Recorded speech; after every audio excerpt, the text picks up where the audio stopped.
Good afternoon, everyone. Okay, yeah.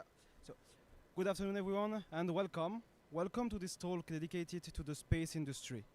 Ah, the space industry, a sector in constant evolution where innovation and daring know no bounds. So, my name is Ludwig, and before starting this talk, I would like to invite you to imagine a story. It's a story of a Belgian engineer who graduated from UCL and who quickly made his mark on the international stage by joining the NASA. Following this prestigious experience, he pursued his career by joining the European Space Agency before moving to Switzerland and ultimately returning to Belgium with a unique expertise and, more than that, a unique vision. Taking advantage of this rich experience, he decided to found his own company with a clear ambition to disrupt the industry standards. By vertically implementing and internalizing over 70% of the required competencies to its project, his companies excels in terms of agility for cost, speed, and technological innovation. Sorry. This story is the story of Benoît Deper, CEO and founder of Aerospace Lab, and who better than him to share with us the story of his company and the vision of this company. So please, everyone, welcome Benoît Deper on stage.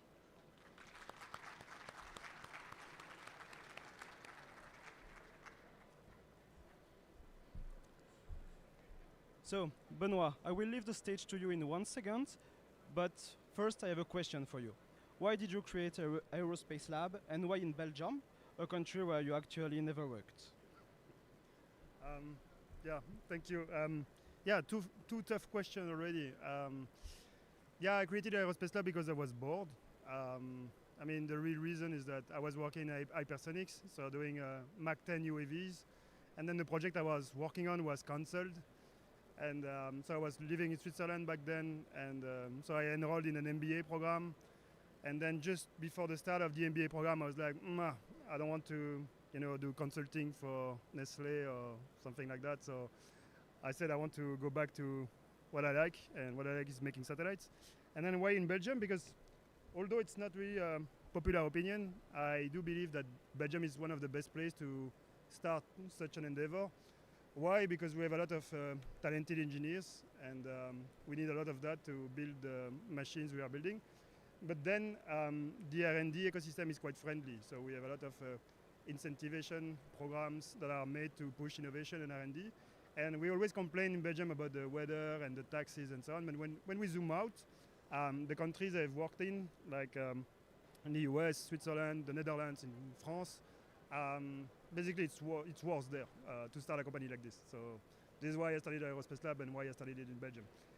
So after those two launching questions, I have a few slides. I will try to be not too boring with this.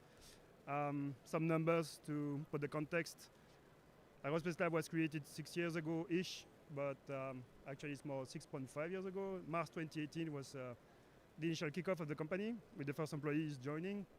We raised a bit more than 70 million of venture capital funds across Series Seed and Series A and B1. We have 300 plus, it's more like 350 now. And with the growth we have, it might be that by the end of the year we are close to 400 employees. So it was kind of interesting to grow in 6 years from 1 to 400 and to try to keep the culture and the agility, because a few times we nearly killed the culture by onboarding too many people that were coming from different backgrounds and they didn't share the culture at first. We just closed an acquisition, so we bought a company in Liège that is doing high-end optics. By high-end optics, I mean Hubble James Webb Space Telescope class optics, so really extreme accuracy in space. We have offices in Belgium, US, France, and Switzerland, and manufacturing plants there as well. We mass produce satellites, and we launch them in space. So we use often SpaceX to do that, but we launch as well with European launchers.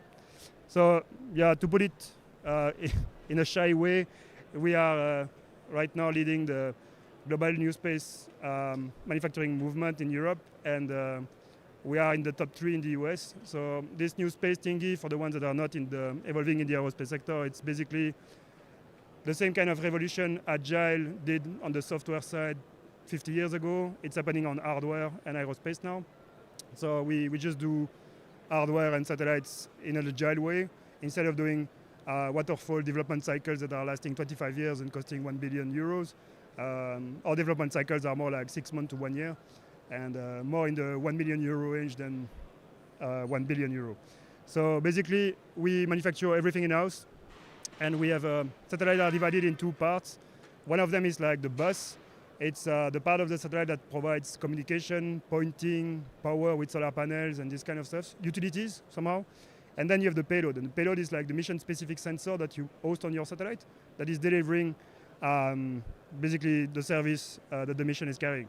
So payload can be remote sensing, so you take pictures of for military intelligence, for smart farming, whatever, or communications, broadband, Starlink, providing internet to your terminals.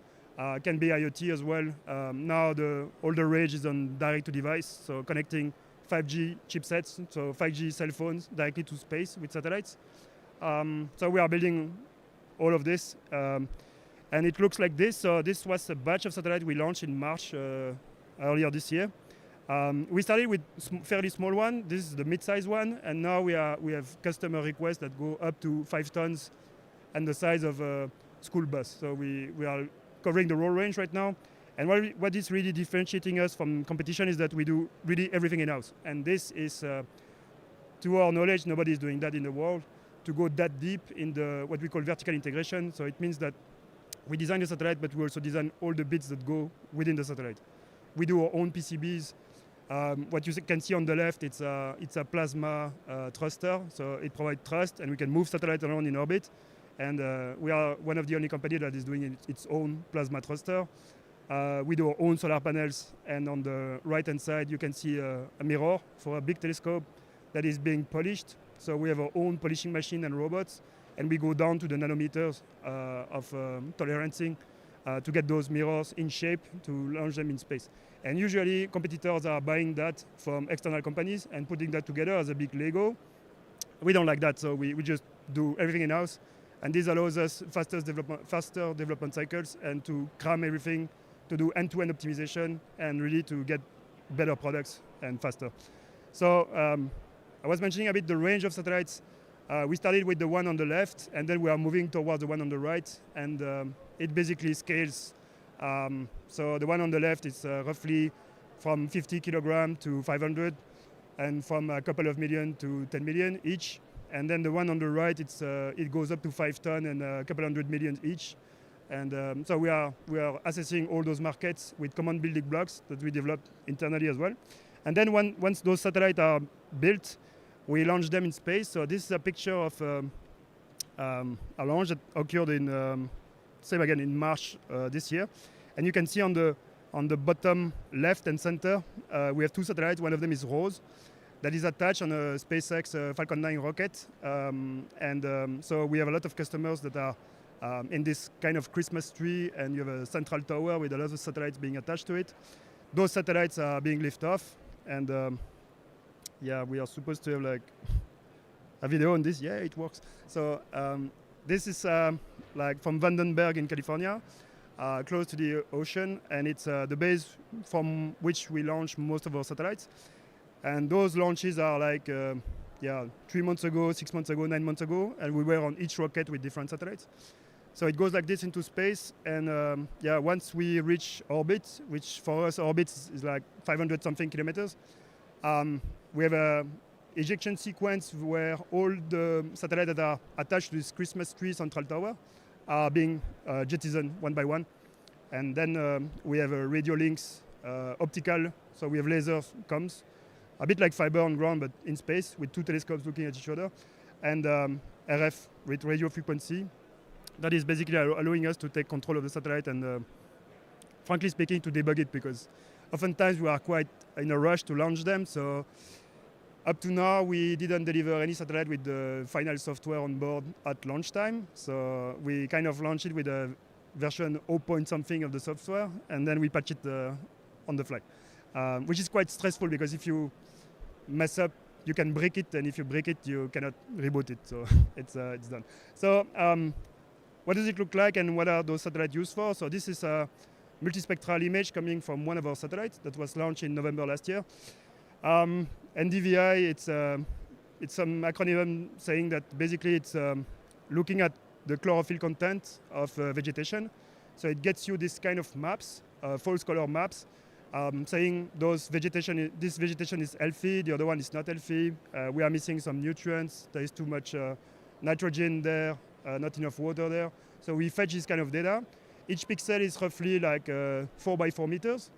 And we feed that into a machine learning pipeline to get some insight about what is to be done to increase the yield of the agricultural parcel or reduce the use of chemical, so fertilizer and insecticide.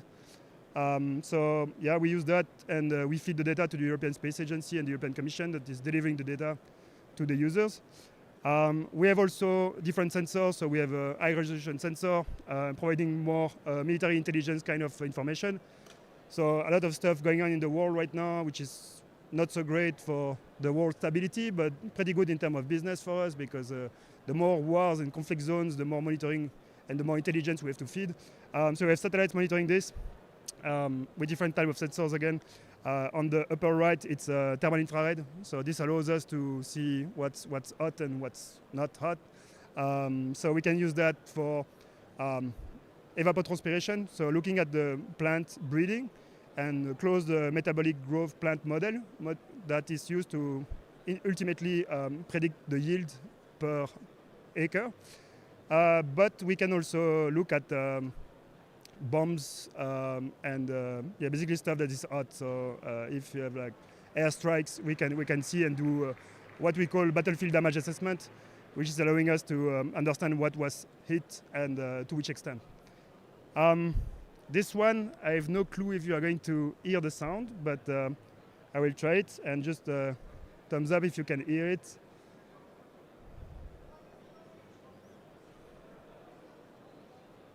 Thumbs up.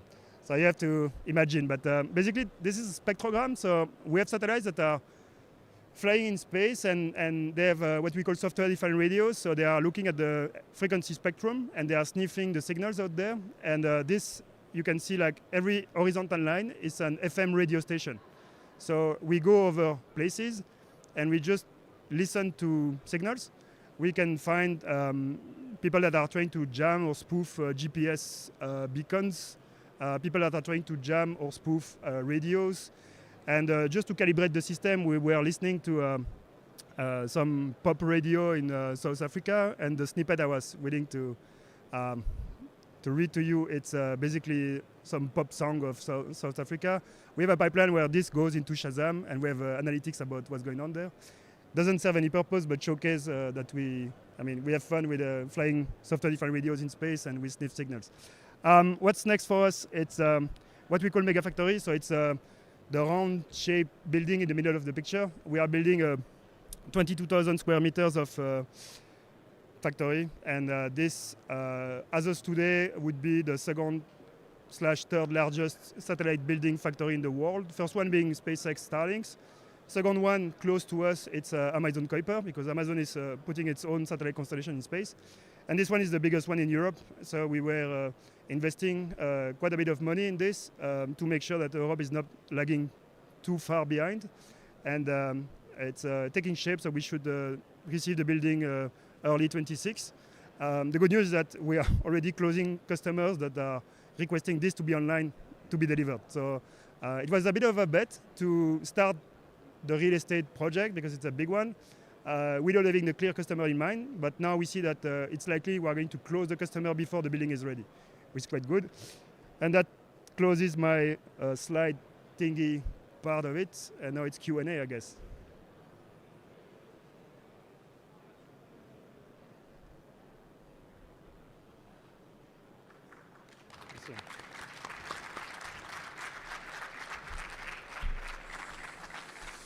Okay, so Benoit, before asking your question letting the audience asking their question, I wrote a few questions for you.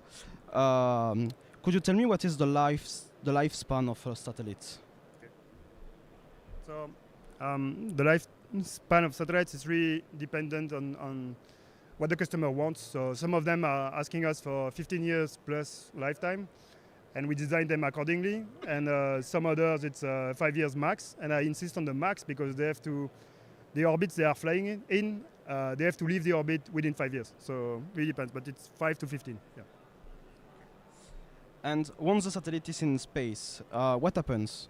How does it move once in orbit, and how do you bring it back on Earth? So orbital mechanics, it looks tricky, but it's actually quite simple. If you take a tennis ball and you launch it like very strongly and fast on right now at ground level, it will go far and then it will fall down. And now imagine that you can launch a tennis ball fast enough so it will go down at the same speed as the curvature radius of the Earth, so it never actually falls down. And this is basically going into orbit, meaning that once you are getting injected by the rocket on the right orbit, you stay there. I would say forever, but linking to your second question, we go to orbits that are not that high, and we have still a bit of atmosphere there, so still a bit of atmospheric drag. So the satellites are actually experiencing friction, and they slow down a bit. And so after a few years, if we don't actively thrust with thrusters, they just come down into the atmosphere, and we design them for them to burn and to what we call be demised. And it's basically aerosols, because nobody wants satellite parts striking an airliner or something like that. And you were speaking about the SpaceX Christmas tree. How do you book a slot to send a satellite into the space? It became really convenient. So a few years ago, it was quite annoying. You had to reach out to them, have a lot of meetings and so on. Now you go to spacex.com/rideshare, and it's as simple as booking a plane ticket. Really. There are a couple of options. Entry price is 1.2 million, so they don't take credit cards, but you go on the configurator online, you pick your option, then some people from the sales team is reaching out to you, and then you still have a bit of paperwork to do, but it's really like going on Google Flights and picking a flight. Yeah. So you're also building a mega factory in Charleroi, right? So when do you plan to have it ready and start the activity, and why do you build it in Charleroi? So it has to be online for 26. I won't say where in 26 because could be beginning, could be end. Real estate projects tend to shift to the right, but we have to make it happen in 26 because with the customer we are signing, it's an integral part of the deal that the factory is going to be ready. And why Charleroi? Because I believe Charleroi is a nice place to put industrial projects. We are moving away from prototyping to mass manufacturing. Even though mass manufacturing in our domain, it's still low cadence. We are not talking about making a car every 60 seconds. We are like, for us, manufacturing is, 2-3 satellites per day. But still, it requires a bit of logistics, a lot of working capital, people that are willing to get up and go to the factory. And I won't talk about utilities, but access to water transportation, being able to move by road up to the Antwerp port, large stuff with containers. This is basically, Charleroi is very, very suited for that because with Caterpillar and other things, it's really made for heavy industry. So it was quite a match for us to go there. And why should an ordinary person, a bit like me, should be interested in such an industry? What does it change in my life? It's always a bit tricky because space seems to be like far ahead and like behind the scenes. But to put it bluntly, without satellites in space, this event would not exist because some stuff that is overlooked is that data centers and the whole internet thingy, networks are being synchronized with clocks, atomic clocks on the GPS and Galileo satellites that are being broadcasted, so you have the same time reference everywhere. If you lose those time reference, you go in some degraded mode for the network connectivity at global scale that would shut down the speeds by a few order of magnitude. So we'll go back to the early days of the 50k bps dial-in internet. And this is only one aspect. So just timing, it's yeah. So one last question. It's a bit personal, but as someone from the Charleroi area, when the mega factory will be ready, will you allow me to visit it? Yeah, we definitely plan to, and we designed the building to have some part of the building that will be used to host visitors and showcase also satellites. So we always build our satellite in what we call clean rooms. So it's a huge hall where the air is it's clean. We have a lot of machinery to do some filtration and so on. And this we have a tunnel for visitors to be able to go in the clean room without being in the clean room and see the cool hardware there. So definitely we did that for us first, but also for visitors. Okay, thank you. Well, on my side, I don't have any more questions. I don't know if someone here has questions for you. Does someone have a question? Yeah, over there. So, how do we do for the questions?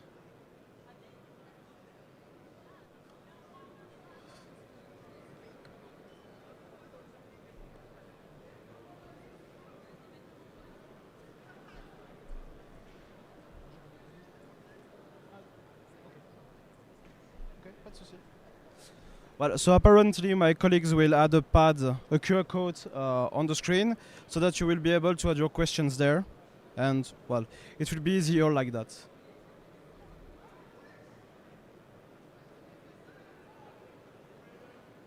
Okay.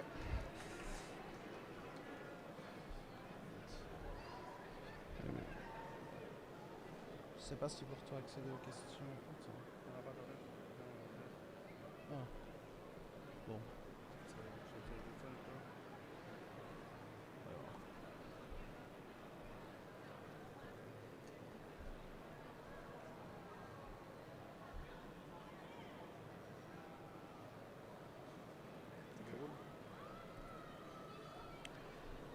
So we have 4 questions. The first question here, it's: are you intending to compete against Starlink and Clipper, Amazon, and other OneWebs, establishing your own constellation? Yeah, I would love to do that, but I'm missing a few hundred billions. So right now we are just providing hardware to Starlink and Kuiper competitors. So I do hope that those companies are thriving because we need the bills to be paid because we deliver hardware to competitors, basically.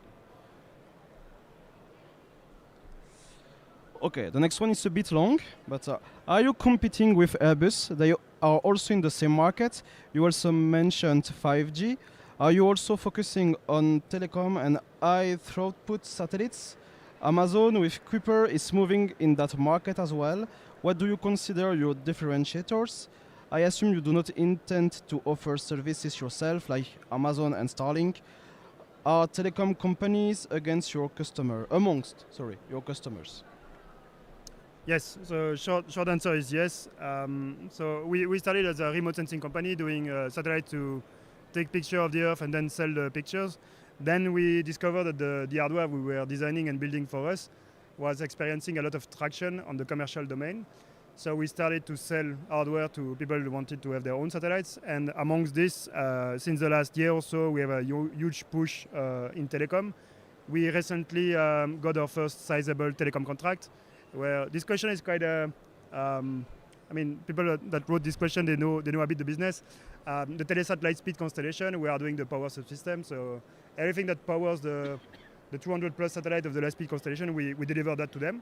And so our business now, one of the business line is really to help telecom operators and system integrators such as Airbus to be more cost competitive because we can do stuff at a price point they cannot dream of. So they team up with us and we help them being more agile because our cost base and cost structure is way leaner than theirs. What are the top 3 needs you have to proceed enhance with your journey? I'm not sure I get the question, but entrepreneurship is a lot of mistakes and getting back up. So if I had to start again, there are some things I would do differently. but I'm not sure it would be better because the fact of having some adversarial situation made us what we are. So I'm not sure that having a clean slate approach where we don't pivot and we don't experience issues there and there would have made us a stronger company. You are obviously collecting a lot of data. Do you plan to make it available to the common mortal, open source it, or something else? So some of the data, yes, and some of the data is going to be distributed. It's not strictly speaking open source, but it's close, and I don't want to, attract the GNU ayatollahs on this between the MIT license and the GNU and stuff. But anyway, the Open Commission is leading the Copernicus program, which is the largest open source-ish dataset that everybody can access. You just register and then you get access to petabytes of data. We are contributing to that. Some other sensors we would be willing to, but this is above my pay grade because in the end, those data are could be quite decisive geopolitically speaking. So some data about conflict areas in the world or who's doing what about critical resources, this stays confidential and as for a very tiny part of the data set has to be export control regulated. So we don't get to choose who we could expose the data to. What are your thoughts about space pollution? Are you bringing back all your satellites to Earth? Yeah, so space pollution, it's a broad topic and a different kind of pollution. A bit like the global pollution. You have like biodiversity collapse, CO2, climate change, methane, ozone layer leaving. They are all equally important. In space, a bit the same. So you have on-orbit pollution, where you have like fragments of satellites and old satellites that are still orbiting there.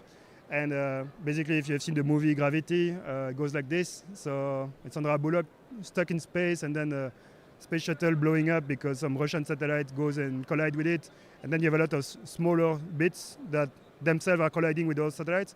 This is what we call the Kessler effect. So you have a cascading chain of events where basically the whole orbit is nuked because you have like shrapnels everywhere.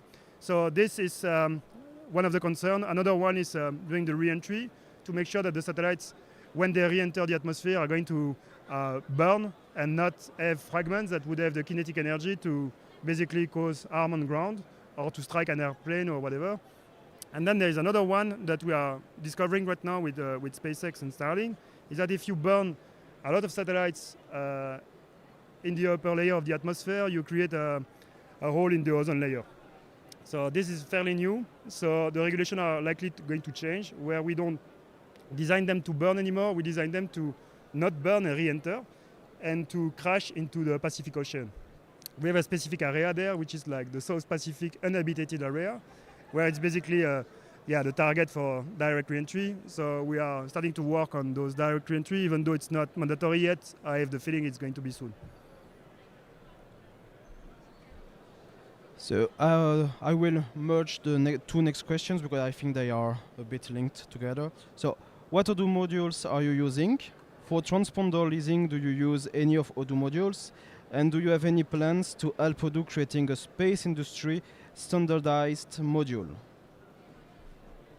I'm probably one of the worst qualified person in the company to answer this question, but I see that I have a lot of friends there. If one of them is not shy enough, he can comment on that. But my limited understanding of what we do is that we use a lot of modules that are pretty standard because we are a pretty standard company. I mean, we have HR, we have finance, we have accounting and fleet, and I mean this. But on the other hand, we have also a lot of development ongoing on the manufacturing side. Because there are some bits of manufacturing in Odoo, but when we started, it was not as consolidated as now. And we have some tricky processes that we were elaborating at the same time we were implementing them in Odoo, because we are not a mature company on this side. Odoo was not mature on manufacturing, and even less on manufacturing satellites, because I'm pretty sure we are the only one yet using Odoo to manufacture satellites.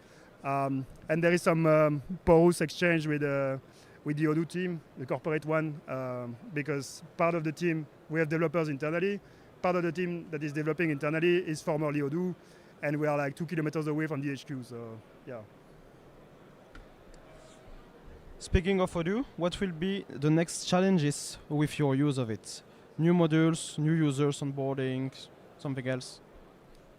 I mean, it's not really a challenge with Odoo itself. It's more a challenge of human organization. Um, we do see people that are reluctant to change. It happens in corporate environment. So we have to onboard them and for them to understand the added value of using the tool instead of hiding their shitty Excel sheet in the SharePoint nightmare. But to start doing that and take like the times needed to get the learning curve and be onboarded on Odoo.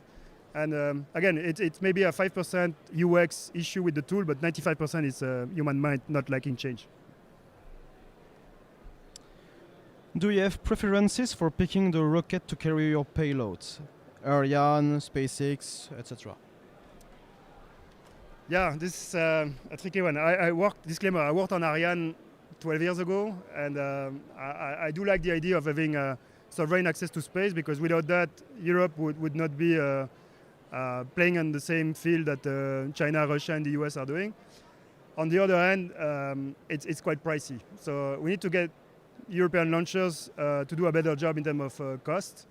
Some people are working on that, but again, it's not really a matter of getting the engineering better. It's a matter of diplomacy and big member states of European Space Agency and the Commission that are not always aligned. And I mean, France, Germany, UK, Spain, Italy are kind of not united in this, while in the US, China, and Russia, they are quite united. So from a purely rational point of view, SpaceX, because they launch super often, I mean 150, 200 flights per year, super cheap. From an irrational point of view, Ariane 6, because yeah, I really like this idea of having a European heavy launcher. Which companies are you working with in Europe? Do you know the French company Latitude? And do you believe in their project and their very young CEO? Yeah, I know where this is coming from. So we don't work really with a lot of companies, but this is mainly due to the vertical integration model.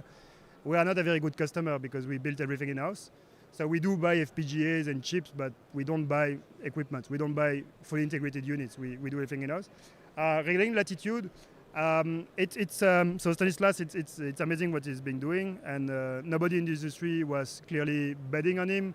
It's still not the majority of us are not betting on Latitude, because I believe they have to scale up their ambition. Like doing a small launcher right today, it's not economy viable. And there is no small rockets. Like small rockets are MVPs for large rockets. If you look at SpaceX, Rocket Lab, basically all the commercial new space rockets out there, they always start with a small one because it's cheaper to iterate on a small one.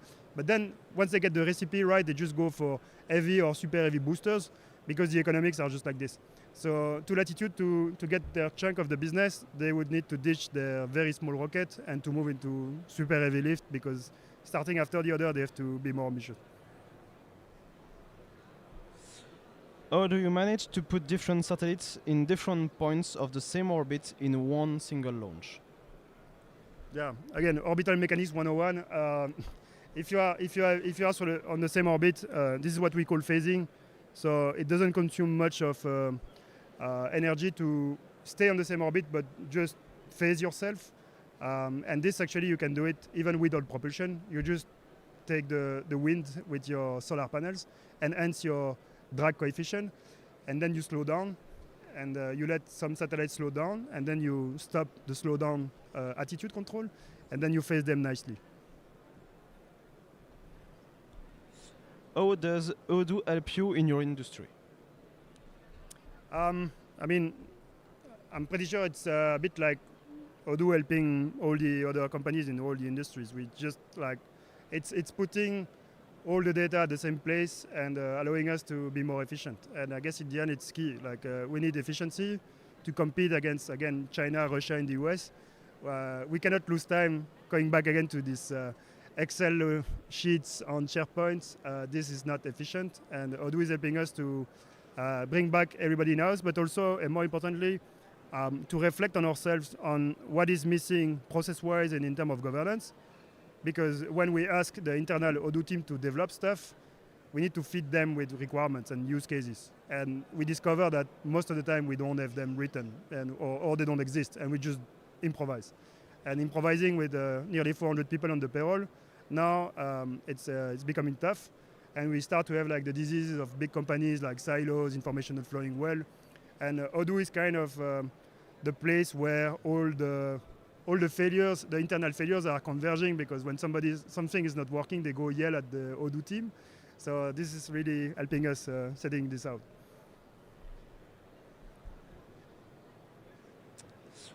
How much does it cost to launch a payload with SpaceX, as you qualify it as pretty cheap? Pretty cheap for the space domain, but it's public data. So if you go on the SpaceX website, it's should be now $5 or $5.5 thousand per kilogram. That's the ballpark, like $5,000 to $6,000 per kilo, launch cost only.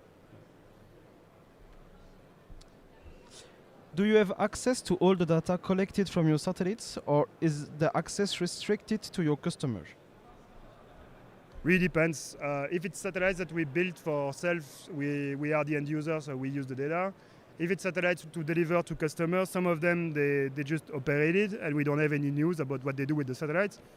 Some other customers, on the other hand, are giving us the operations. So yeah, we do control the satellite for them. So we see what they do with it. We handle the data on the ground. And some other customer, we didn't sign those customers yet, but they do some kind of share agreement where we can basically timeshare their satellites. If we need to take picture with their satellite, we can do that as well. So it's really an hybrid model. And right now we just do what the customer wants. Yeah.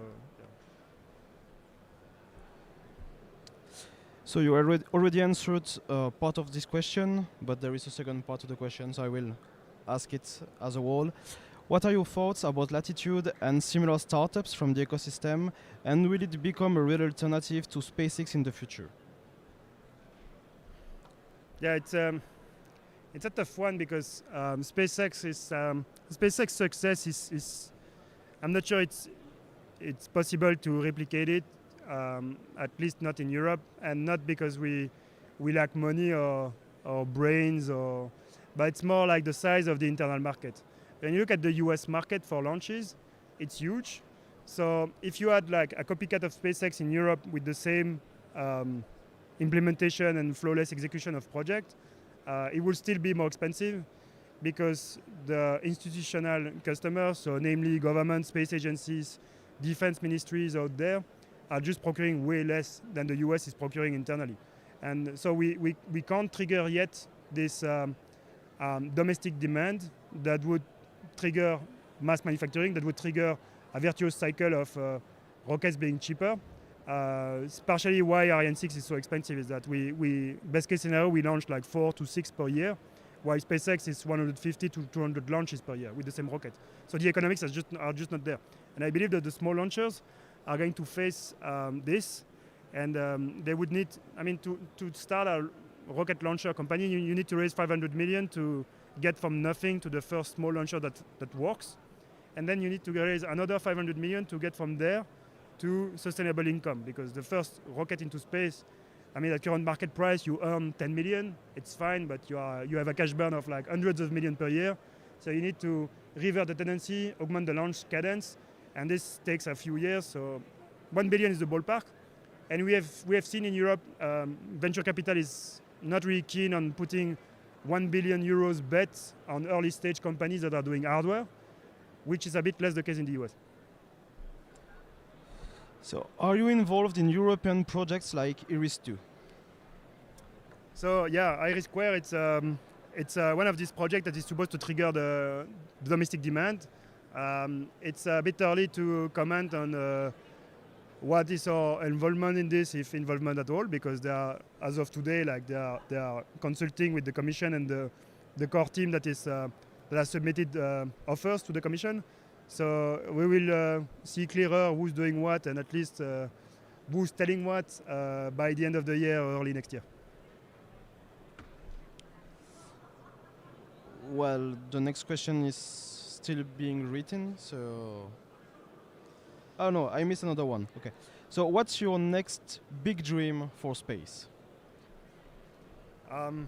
Yeah, I mean, it would be to scale to the point where we start to challenge what we call the prime contractors. So the primes are like Airbus, Thales, OHB. This is a bit lesser known, and I mean we can see that we are not there yet, but it's a few years ahead of us. So overtaking those aerospace giants would be a first step into being like the number one company in Europe in this domain, and then being in the top 3 and aiming for number 1, even though we don't have the right passport in the US. But I guess top 3 is achievable in the US as well. Okay, so last question. Do you believe in alternate launching methods such as kinetic catapult, space lift, and will it decrease substantially launch costs? Yeah, that's a good one. So we were looking, because I have family that was chief engineer at Spin Launch, and Spin Launch was doing those catapults, like hypersonic catapults to launch satellites in space. There are a bit of issues with, I would say, laws of physics. So it can be done theoretically with advances in material science that are not there yet. It would be nice to have some ways to get to space for orders of magnitude cheaper, because it's still a blocking point. I do believe that short-term, Starship from SpaceX is supposed to bring yet another order of magnitude of cost reduction, because we went from 50,000 per kilo with the classical launchers, Ariane 5 and this kind of stuff, to 5,000 with SpaceX, Falcon 9, to 500 with Starship. So we are in this trend of reducing by 10x by generation of launcher. It would be nice to get there for $5, because the energy required to get there is not more than $5. But material science has, to work to get there. Well, so we reached the end of the list of questions. So thank you everyone, and thank you Benoit.